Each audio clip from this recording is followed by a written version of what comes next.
एक एक व्यक्ति कई कई पदों पे रहा, जो कि ऐसा अब तक किसी भी इस देश के आज़ादी के बाद से नहीं हुआ था। कहा यह जा रहा था, जो सर्वे रिपोर्ट भी आए थे उसमें हम लोगों ने भी सर्वे किया था, तो यही समझ में आया था कि नीतीश का वोट तो आरजेडी में ट्रांसफर होगा, लेकिन आरजेडी का वोट नीतीश कुमार को ट्रांसफर नहीं होगा। Bharatiya Janata party upper hand में है, तो उसके साथ जाने पर कुछ तो होगा। देवेश चंद्र ठाकुर का अगर उठा के आंकड़ा देख लिया जाए, सर्वे अब तो सारा रिपोर्ट आ गया है। भारतीय जनता पार्टी को चाहिए कि देवेश चंद्र ठाकुर ने जो बात कही है उसका एक श्वेत पत्र जारी करे। पनोरमा ग्रुप, जो सोचता है वो करता है। आपके अपने सपनों का आशियाना। नमस्कार, भारत लाइव देख रहे हैं आप, और ये भीतर की बात है, जहां पर पर्दे के पीछे राजनीतिक गलियारे में रची जा रही कहानियों पर हम चर्चा करते हैं। एक बार फिर बाबा के साथ हम जुड़ गए हैं। देखिए, नीतीश कुमार और लालू प्रसाद यादव की जुगलबंदी बिहार की राजनीति में बेहद दिलचस्प होती है। जिस तरीके से लालू प्रसाद यादव नीतीश कुमार को तिलक लगाकर अपने गठबंधन में शामिल कराते हैं, ऐसे में संभावनाएं एक उत्पन्न हो जाती हैं कि अपनी कुर्सी नीतीश कुमार उनके बेटे तेजस्वी यादव को सौंप देंगे। पिछले बार यानी 17 महीने पहले की बातचीत अगर की जाए तो जिस तरीके से तेजस्वी यादव के प्रति नीतीश कुमार की रणनीति रही, नीतीश कुमार ने कहा था कि अब इनको ही आगे बढ़ाना है। ऐसे में भारतीय जनता पार्टी डर गई।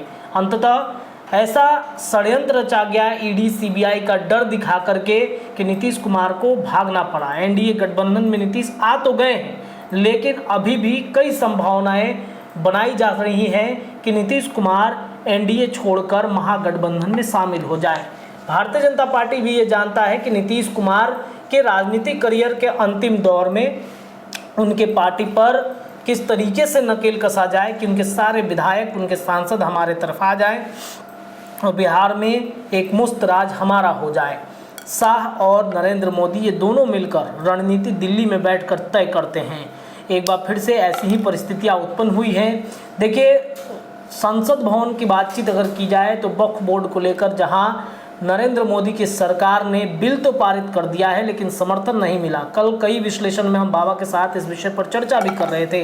बाबा ने बताया भी था कि कैसे नीतीश कुमार की पार्टी जदयू काफ़ी शांत है, यानी कि एनडीए गठबंधन में इस बिल को लेकर मतभेद है और एनडीए टूटते टूटते बचा है। क्या वाकई में एक बार फिर ऐसा हो गया है? भीतर की बात में आज तमाम विषयों पर चर्चा होगी। एक बार फिर से विषय अगर जान ले कि नीतीश के घर वापसी की तैयारी पूरी, एनडीए के चक्कर में टूटते टूटते बची पार्टी, मोदी शाह तो कर दिए थे गेम, लालू ने बचा लिया। क्या वाकई में लालू ने बचा लिया है? चलिए चर्चा करते हैं, बाबा से पूछते हैं कि नीतीश के घर वापसी की तैयारी, ये तो बाबा मतलब कहें तो मतलब ये संभावनाएं कभी भी किसी भी वक्त हो सकता है, कभी भी नीतीश वापसी कर सकते हैं। और अपने से कहा जाता है कि सियासत में कभी भी कोई अस्थायी दोस्त और दुश्मन नहीं होता है जी। ये बात बिहार से बेहतर कोई परिणाम नहीं दे सकता है और बिहार से बेहतर कोई उदाहरण भी नहीं हो सकता है। बिहार में आपने देखा होगा 2013 से लेकर के अभी तक, यानी 10-11 वर्षों में आपने देखा होगा कि कितनी बार ये पूरा जो 2020 से लेकर 2025 तक का जो ये समय चल रहा है, इसमें भी बहुत कुछ होना बाकी है। इसी बीच में आपने बहुत सारी चीज़ें देख ली होगी। आपने ये भी देख लिया होगा कि एक एक व्यक्ति कई कई पदों पे रहा, जो कि ऐसा अब तक किसी भी इस देश के आज़ादी के बाद से नहीं हुआ था। भाजपा के एक व्यक्ति हैं जो प्रदेश में अभी उप मुख्यमंत्री भी हैं जी। इससे पहले मंत्रिमंडल में भी शामिल थे। इससे पहले वो विधानसभा के अध्यक्ष थे। इससे पहले वो विधानसभा के नेता प्रतिपक्ष थे। यानी एक एक व्यक्ति को कई कई पद मिल रहे हैं। इसका मतलब है कि बिहार में काफ़ी राजनीतिक उथल पुथल हुआ है और ये चीज़ें तेजस्वी यादव भी समझ रहे हैं, लालू प्रसाद भी समझ रहे हैं और नीतीश कुमार भी समझ रहे हैं कि आखिर इसके पीछे का कारण क्या है। देखिए, अपने अपने को सरवाइव करने के लिए कभी कभी आप देखे होंगे, अभी चल रहा है बरसात का समय, बाढ़ का आप सुने होंगे कि बाढ़ का पानी बहुत तेज़ी से बढ़ रहा है। सरकार अलर्ट मोड में है, गंगा का जलस्तर बढ़ गया है, कई गांव डूब गए हैं, कई गांव बह गए हैं। तो आपने देखा होगा कि बाढ़ में एक बहुत अजीब चीज़ होती है। अजीब चीज़ ये होती है कि खुद को बचाने के लिए, जीवित रहने के लिए लोग किसी भी चीज़ का सहारा लेकर के उस पानी से, उस बाढ़ से बचने का कोशिश करते हैं। उसमें दोस्त और दुश्मन कुछ नहीं होता है। यहाँ तक कि जिससे आप डरते हैं उस लाश को भी पकड़ करके लोग पार करने की कोशिश करते हैं। तो ऐसी स्थिति में ये वही बाढ़ है जो 2025 में आने वाला है, जिसको पार करने के लिए सभी की चिंताएं बढ़ी हुई हैं। और सबसे बड़ी बात है कि जब आसानी से कोई चीज़ आपको मिल जाता है तो आपको दो बातें होती हैं, या तो उसकी आप इज्जत नहीं करते हैं, या फिर उसे आप बहुत हल्के में लेते हैं, या फिर आपको संदेह होता है बिल्कुल। कि आखिर इतना आसानी से मान कैसे गया भाई अगला। बिल्कुल बिल्कुल। ये सारी तीनों चीज़ें जो है ना वो आपको विचलित करती हैं आपके मुख्य लक्ष्य से। तो आप कोई तीसरा के बाद चौथा विकल्प खोजते हैं, और ये चौथा विकल्प ही आपको अच्छे और बुरे होने का एहसास कराता है, या जीत और हार का पैमाना बनता है। आज जो वर्तमान परिस्थिति बनी है, उस परिस्थिति में नीतीश कुमार के लिए ज़रूरी था कि वो एनडीए में आकर के अपनी साख और अपनी पार्टी दोनों बचा लें। आपको याद होगा कि जब 2022 में गए थे, कई बार इस बात को हम रिपीट कर चुके हैं, तो उन्होंने कहा था मेरी पार्टी और मेरा कुर्सी दोनों भारतीय जनता पार्टी तोड़ना चाहती है, छीनना चाहती थी। बिल्कुल। अब 2024 में ऐसा क्या हो गया 2 साल के अंदर में कि वही भारतीय जनता पार्टी उनको अच्छी लगने लगी। तो तब नीतीश कुमार के पास एक विकल्प था, एक उदाहरण भी था उनके पास। 2019 में क्या हुआ था आपको पता है ना। 2019 में जब एनडीए में वापसी किए थे नीतीश कुमार, तो भारतीय जनता पार्टी 2017 में ही वापसी कर लिए थे, लेकिन भारतीय जनता पार्टी बैकफुट पर थी, क्योंकि भारतीय जनता पार्टी को इस बात का एहसास था कि 2015 में ये आदमी हराया है हमको, तो 2019 में भी कहीं पटक मत दे।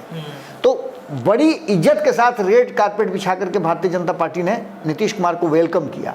वही स्थिति 2024 में भी नीतीश कुमार समझ गए थे कि भारतीय जनता पार्टी कहाँ जाकर के फंसी हुई है। अगर नीतीश कुमार और लालू प्रसाद एक साथ रहते हैं तो भले ही नीतीश कुमार का बहुत बड़ा फायदा नहीं, नीतीश कुमार ये समझ रहे थे कि उनका बहुत बड़ा फायदा नहीं हो, लेकिन एनडीए का तो घाटा हो जाएगा और लालू को फायदा हो जाएगा। जी। अब इसके पीछे की भी कहानी आप समझ सकते हैं। नीतीश कुमार से नाराजगी कितना थी राष्ट्रीय जनता दल के कार्यकर्ता, उनके समर्थकों का आप समझ सकते हैं। तेजस्वी यादव को बार बार जिस तरह से वो अपने पीछे पीछे लेके घुमा रहे थे, जिस तरह की बातें कर रहे थे, जिस तरह से राष्ट्रीय जनता दल के अंदर आप देखे होंगे कि आरोप लग रहे थे मंत्रियों पे, उनके विभाग में लिए गए फैसले को बदला जा रहा था, मंत्रियों को अलग हटाया जा रहा था, A to Z की पार्टी बनाने की कोशिश में लगे हुए तेजस्वी यादव को सबसे पहले उनका भूरा बाल ही साफ किया गया। भूमिहार एक मंत्रिमंडल में थे, उनको हटाया गया, राजपूत एक थे, उनको हटाया गया, ब्राह्मण को रखा ही नहीं गया था। जिस तरह से आपने देखा कि उसमें ब्राह्मण शामिल नहीं थे, राजपूत को हटा ही दिया गया, कायस्थ थे ही नहीं, तो भूरा बाल तो पूरी तरह से साफ कर दिया गया। तो नीतीश कुमार की एक स्ट्रेटजी थी, उस स्ट्रेटजी में वो सफल हुए। मतलब और यहाँ आकर के कहीं ना कहीं आपको पता ही होगा कि राष्ट्रीय जनता दल के लोग काफ़ी नाराज थे, नीतीश कुमार को लेकर के लोगों में रोष था। कहा यह जा रहा था, जो सर्वे रिपोर्ट भी आए थे उसमें हम लोगों ने भी सर्वे किया था, तो यही समझ में आया था कि नीतीश का वोट तो आरजेडी में ट्रांसफर होगा, लेकिन आरजेडी का वोट नीतीश कुमार को ट्रांसफर नहीं होगा। यानी नीतीश कुमार की यही लोकसभा में ही समाप्ति तय है। और इस बात को लेकर के उनके पार्टी के जो सांसद थे 16, उनके भीतर भी एक बड़ा असमंजस की स्थिति थी। वो भी इस सर्वे से काफ़ी डरे हुए थे, क्योंकि पिछली बार बाबा 2019 में तो उन्होंने उन्हीं के प्रतिद्वंदी के रूप में न लड़ा था। बिल्कुल। तो वो वोट, जैसे कि हम लोग भी घूम रहे थे कई कई क्षेत्रों में, अगर सीमांचल के कुछ क्षेत्रों की बातचीत करें तो कुछ सांसद इस वजह से डरे हुए थे कि जिनके खिलाफ हम लड़े, क्या वो वोट ट्रांसफर हमारे तरफ करा पाएंगे कि नहीं करा पाएंगे, ये एक डर था उनके मन में, और हार का भी डर था। इस वजह से वो चाहते हैं कि नीतीश जल्द से जल्द भागे एनडीए के तरफ में। बिल्कुल। और ये चुनाव चूंकि लोकसभा का चुनाव था और ये चुनाव देश की राजनीति का था, इसलिए नीतीश कुमार को भी पता था कि देश की राजनीति में Bharatiya Janata party upper hand में है, तो उसके साथ जाने पर कुछ तो होगा। और आपको ये बात पता भी चल गया होगा, सर्वे रिपोर्ट जब चुनाव परिणाम के बाद आया तो ये पता चला है कि नीतीश कुमार का वोट भले ही भारतीय जनता पार्टी को ट्रांसफर नहीं हुआ है, लोगों ने वोट जो है नीतीश कुमार के अगेंस्ट में महागठबंधन को कर दिया है, लेकिन भारतीय जनता पार्टी को चूंकि नरेंद्र मोदी को प्रधानमंत्री बनाना था, तो भारतीय जनता पार्टी का 100% वोट जो है वो ट्रांसफर हुआ है। अब एकमात्र देवेश चंद्र ठाकुर के कह देने से कि हमको सपोर्ट नहीं मिला, तो आखिर जीते कहां से हैं। देवेश चंद्र ठाकुर का अगर उठा के आंकड़ा देख लिया जाए, सर्वे अब तो सारा रिपोर्ट आ गया है। भारतीय जनता पार्टी को चाहिए कि देवेश चंद्र ठाकुर ने जो बात कही है उसका एक श्वेत पत्र जारी करे कि वोट कितना ट्रांसफर हुआ, कितना नहीं हुआ है। बिल्कुल। राष्ट्रीय जनता दल के जो विधायक हैं जहाँ वहाँ राष्ट्रीय जनता दल को नहीं आगे बढ़ने का मौका मिला है, वोट नहीं हुआ है। जदयू के जहाँ विधायक हैं वहाँ जदयू को नहीं मिला है, लेकिन भारतीय जनता पार्टी के जहाँ विधायक हैं वहाँ जदयू भी खड़ी हुई है या आरएल खड़ी हुई है या कोई भी पार्टी खड़ी हुई है, तो वहाँ उनके वोट ट्रांसफर हुए हैं, क्योंकि उनको वोट करना था नरेंद्र मोदी के लिए। तो इस बात को लेकर के नीतीश कुमार अच्छी तरह से समझते हैं कि ये स्ट्रेटजी क्या है। लेकिन विधानसभा में परिस्थितियां दूसरी होती है। इसके साथ साथ कहीं ना कहीं जब आसानी से पूरा एनडीए कह दिया कि नीतीश कुमार ही हमारे अगुवा होंगे, इन्हीं के नेतृत्व में हम चुनाव लड़ेंगे, तो कहीं ना कहीं नीतीश कुमार को ये पच नहीं रहा है। उनको लग रहा है कि इतना आसानी से कैसे, वही चिराग पासवान है जिनको 2020 में हम निकलवाए थे एनडीए से, वही भारतीय जनता पार्टी ने है जिसको 2022 में हम क्या बोले थे, वही जीतन राम मांझी न है जिनको सदन में हम क्या क्या बोले थे, वही उपेंद्र कुशवाहा है जिनको हम पार्टी से बाहर करवाए थे। तो ये सारी चीजें नीतीश कुमार को रिकॉल हो रही हैं। तो ऐसी स्थिति में नीतीश कुमार क्या करेंगे, तो नीतीश कुमार निश्चित रूप से कोई रास्ता निकालेंगे।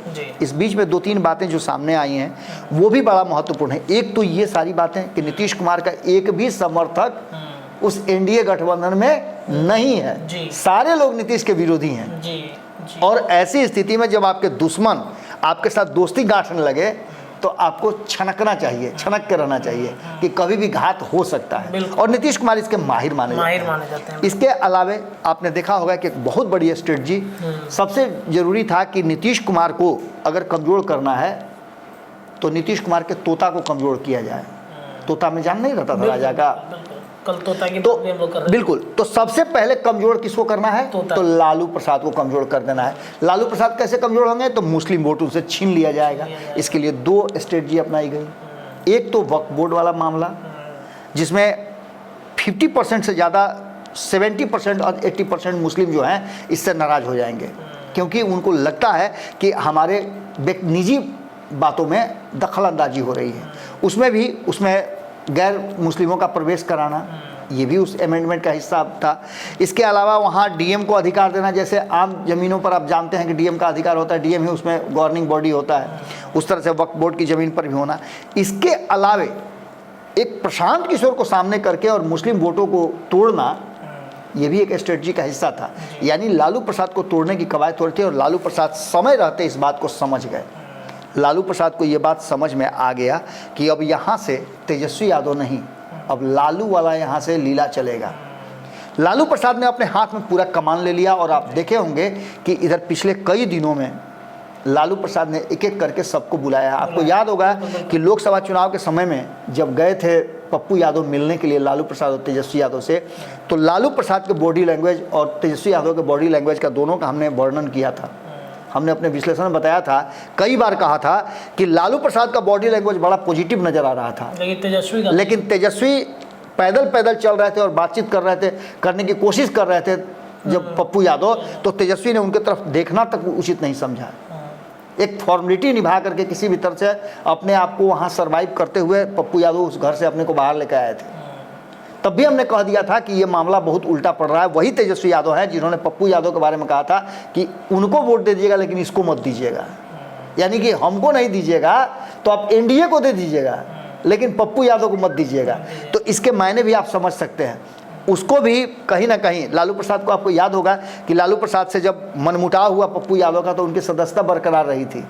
5 साल तक, पहले ही साल में उनके दोनों की बिगड़ गई थी। लालू प्रसाद चाहते तो उनकी सदस्यता समाप्त कर सकते थे, लेकिन लालू प्रसाद ने ऐसा नहीं किया और वो लगातार सदस्य बने रहे। इसके बाद आपको बता दें कि कहीं ना कहीं इस वक्फ बोर्ड वाले मामले में तेजस्वी यादव भले ही मजबूत हुए हों, क्योंकि वो मुस्लिम समाज का पैरोकार हैं, उन्होंने इस पर लेकर के अपनी बातें भी रखी है, आंदोलन भी किया है। आपने देखा होगा कि लोकसभा के बाहर भी हंगामा हुआ इस बात को लेकर के, इसको वापस होना चाहिए। और अंततः ये जेपीसी को चला गया, उस 31 सदस्यीय कमेटी को चला गया। लेकिन इसमें एक्सपोज कहीं ना कहीं जदयू हो गई। जदयू भी अब पासमानदा वगैरह जो मुस्लिम हैं उनकी पैरोकार कही जाती है, यानी एक वर्ग तो है। अब गुलाम रसूल बलियावी की बात कर लीजिए आप, तो निश्चित रूप से वो कई वक्फ बोर्डों के अधिकारी हैं। तो वो उनको वक्फ बोर्ड से उनको अगर किसी तरह का कोई उसमें अमेंडमेंट होगा तो उनके अधिकार में छीने जाएंगे। तो वो क्यों मानेंगे इस बात को, जबकि वो लगातार आपके तरफ से बैटिंग करते रहे हैं। इसके बाद गुलाम गौस की बात कर लें, उन्होंने भी इस बात पर आपत्ति, जो जदयू के भीतर मुस्लिम नेता हैं उन सभी ने लगभग उसका विरोध किया है, चाहे वो पासमानदा ही क्यों ना हो, सबने विरोध किया है। और दूसरी तरफ आपके ललन सिंह उस सदन में जा करके भारतीय जनता पार्टी और अन्य दल के नेताओं से भी ज़्यादा इसका समर्थन करते हैं। इसको सबसे उचित कानून बताते हैं। तो ये खैर वो एनडीए में है, उनका बताना फर्ज बनता है, लेकिन इस हद तक यहाँ जाकर के पार्टी जो है दो फाड़ में बढ़ जाती है कि नीतीश कुमार ही डबल गेम कर रहे हैं। लेकिन अंततः होता क्या है, तो भारतीय जनता पार्टी इस बात को समझ थी। कल ही हमने बताया था कि भारतीय जनता पार्टी का जो मकसद था वो मकसद पूरा हो गया।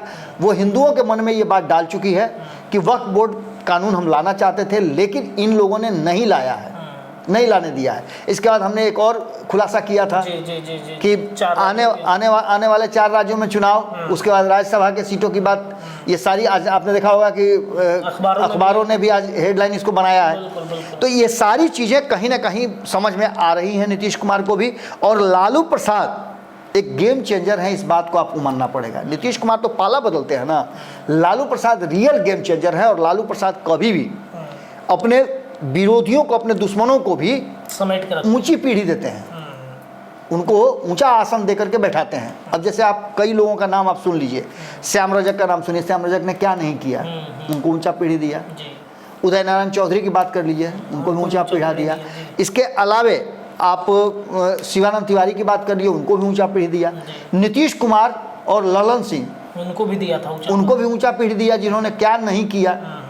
अभी तक आपने देखा होगा तेजस्वी यादव ने एक बार भी ऐसा कुछ शब्द नहीं यूज़ किया है।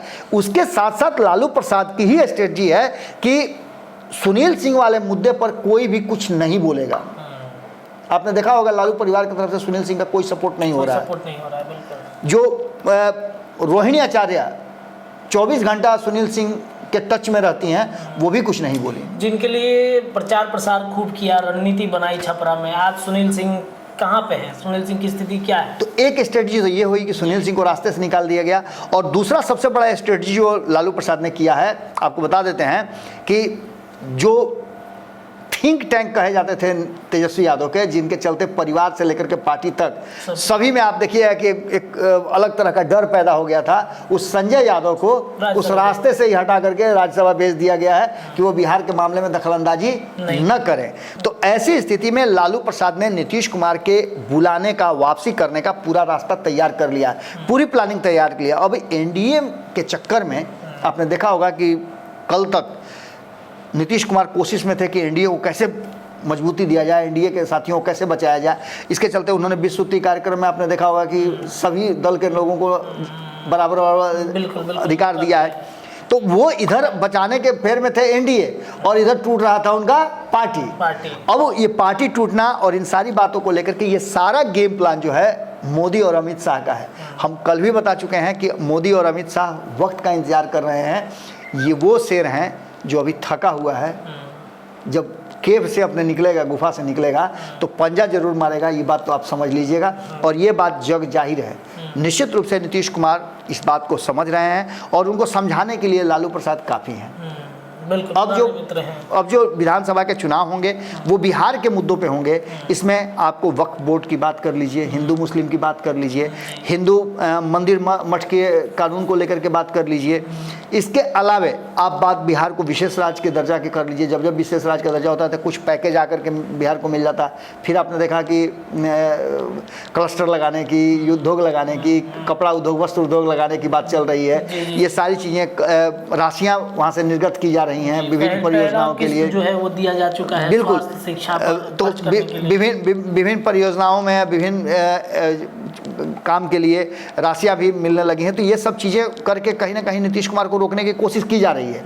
लेकिन जहां हम बार बार कहते हैं कि बड़का खोल रेंगनी पर है, यानी 2025 का जो चुनाव है वो एक अलग तरीके से लड़ा जाएगा। और इस चुनाव में एक पार्टी के रूप में प्रशांत किशोर का खड़ा हो जाना है, भारतीय जनता पार्टी का बार बार नीतीश कुमार के डिमांड पर थोड़ा सा सॉफ्ट हो जाना, और मेन डिमांड जो है उसे अलग हो जाना है।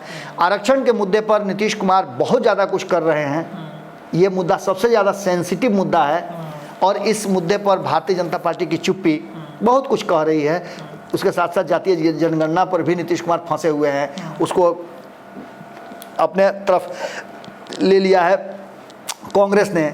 और ये एजेंडा, सारा एजेंडा जो था वो नीतीश कुमार का था। इंडिया गठबंधन को बनाने में नीतीश कुमार की भूमिका थी। आज उसी एजेंडे पर इंडिया गठबंधन चल रहा है, लेकिन नीतीश कुमार उससे अलग हैं। तो निश्चित रूप से 2020 के चुनाव में जो प्रशांत किशोर ने दावा किया है कि वो 20 सीट भी लेकर के नहीं आएंगे, नीतीश कुमार को ये चैलेंज एक्सेप्ट करना होगा और ये एनडीए में रह करके नहीं हो सकता है। तो ऐसी स्थिति में नीतीश कुमार को आगे सोचना होगा और खास करके जो सेकुलर पार्टियां हैं उनके साथ उनको गठबंधन जोड़ घटाव करना पड़ेगा, क्योंकि अब ये धारा 2020 आते आते तक 2 धारों में बढ़ जाएगी, एक हिंदू दूसरा मुस्लिम, और इसके अलावा आरक्षण और अन्य मुद्दे तो उसमें जुड़े रहेंगे। बिल्कुल। देखिए, तो नीतीश कुमार को आने वाले वक्त में सोचना होगा कि कैसे हम अपने पार्टी और अपने जो वोटर हैं उन्हें बचा सकते हैं। कई रणनीतियाँ बनाई जा रही हैं, ऐसे में अमित शाह और नरेंद्र मोदी की भी निगाहें हैं। आने वाले वक्त में उनकी भी रणनीति कैसे काम करती है, इस पर हमारी निगाहें होंगी। भीतर की बात में आज के लिए इतना ही, लेकिन भारत लाइव पर खबरें लगातार मिल रही हैं। जुड़े रहिए अपने चैनल के साथ, अपनी राय रखिए, चैनल को सब्सक्राइब कीजिए। पनोरमा ग्रुप, जो सोचता है वो करता है। अगर ये वीडियो पसंद आई और वह बिहार के राजनीति और बिहारियत से सरोकार रखेनी तो सब्सक्राइब बटन दबा के चैनल के सब्सक्राइब कर ली। ओजे एगो घंटी बा, ओकरा बटन दबा देला से कुल सटीक और मारक खबर रुआ मुफ्त में मिल जाई। अगर रुआ पत्रकारिता के हमनी के नया प्रयोग में सहयोग कर चाहतानी तो ज्वाइन बटन